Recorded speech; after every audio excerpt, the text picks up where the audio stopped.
This next question is a difficult one, but so current, and I want to do my best to give a very brief answer. But let me list what the question is. The question is this: what would Jesus say in this time of sexual identity and fluidity?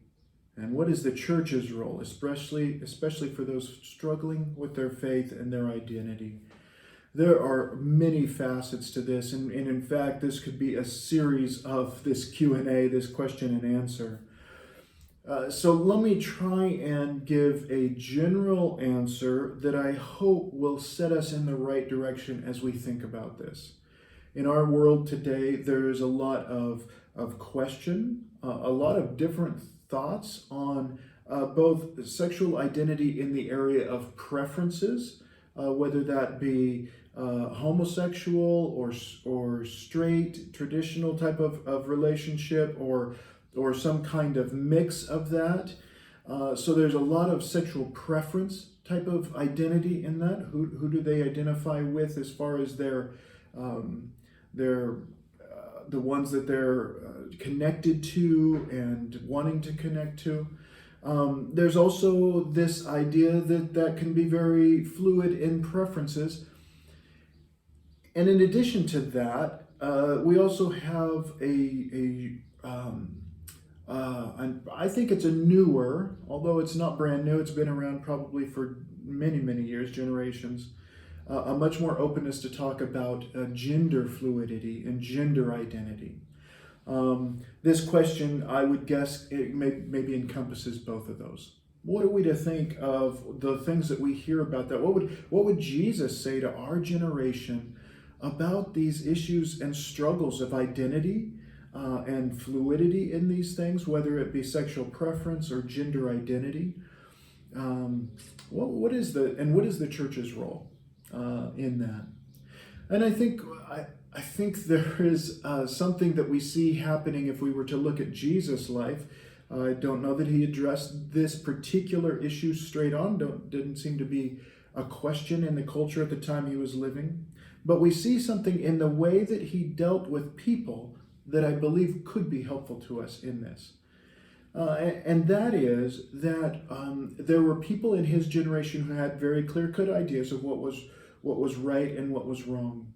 And they lived by those. In fact, they had people who were outcasts or people who were in their club, so to speak, on the basis of did they follow the rules and regulations that the leading group had in mind. So certain leaders of religious leaders or Pharisees, Sadducees, some of these groups that we see in the Bible. And we find that Jesus was not against some of those things, and yet he dealt with people quite differently. His focus was not on as much, did they wash their hands in the right way? Did they eat the right foods? Did they behave on the right way on a certain day? His focus much more was on caring for people. We see it at times because he was addressing people who were making life choices that were not the best. Maybe they had multiple partners. Maybe they were caught in affairs. Maybe they were different things going on. Maybe they were cheating people and lying to people and hanging out with what would be considered the wrong group by those who were in religious leadership. And instead of turning away from those and saying, I don't want to be around that, Jesus actually embraced those people. He went to them at times, and instead of condemning them, he invited them into something better. So when I think of these and what is the church's role in addressing these things in society, I don't believe that our role as the church ought to be, as followers of Jesus, that our role ought to be to tell people that they're wrong and that we're right, and that their best thing that they need to do in order to be acceptable by us is to become like us and live like those who are Jesus followers. Our desire is that people would live a full life with Jesus as their Lord and Savior, changing their life completely. However, the way that we invite people into that or condemn them if they're not in that is quite different. And we need to pay attention to that. And so we're inviting people into a fuller expression. And here's the truth, is that God has created each one of us unique and different, and that it is His desire, by His design, that we live to the fullest expression of who we are, as He's made us, as He's created us. And He created us with many uniquenesses. In the things that we enjoy, in the physical way that we're made, there's differences. In the psychological makeup of who we are. To live in the fullest expression, in one that helps us enjoy this life that He's created for us in the best way. Now, I understand that, and I think the Bible teaches that our best way to enjoy the fullness of who we are, full expression of who we are, not holding back, is to understand the beauty of God and His created, that we, each of us, you and all the people you're thinking of right now, were created in the image of God. Those who are struggling to figure out themselves or who have chosen differently, they were created in the image of God. And their best life is when we fully live into that image of who He is, in relationship with Him, in embracing who we are. Now, you would say, well, Matt, does that mean everyone gets to choose what they are and that they can just be whatever they want? I don't think so. That's not what I'm saying. I'm saying that what we need to do is to not try and hold back or conform who we feel like we are to some mold in some way, but rather in a relationship with Jesus Christ. What is the best way that I live out His image in me as He created me? What does that mean for me? I think that is our target.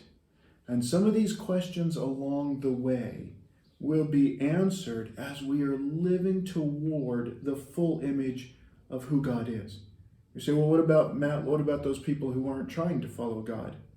Well, in that case, I don't think their sexual preferences or gender identity issues are the primary issue. And I don't want to make them that. I want to make Christ the central issue of what we are heading towards. And as we seek to follow Him, understanding who He made us to be, in the beauty and creativity and uniqueness of that, then as I live out His image in me and follow after Him, I believe as we study His Word and follow His Spirit, that these other things will begin to fall in place. But they will not, because we force a mold and then somehow say, okay, now that you're in the right mold, you can go and seek to follow Jesus. No, it's the other way around. Let us seek to have people be invited into following Jesus. As they follow Jesus, He will be molding us into the beauty of the image that He created you, very different than He created me. And that's wonderful. And so let's invite people into that. Let's not be a church that condemns, but a church that inspires, because that's the kind of Father and Savior that we follow. He inspires us and draws us in a direction of the beauty and the fullness of who we are created to be.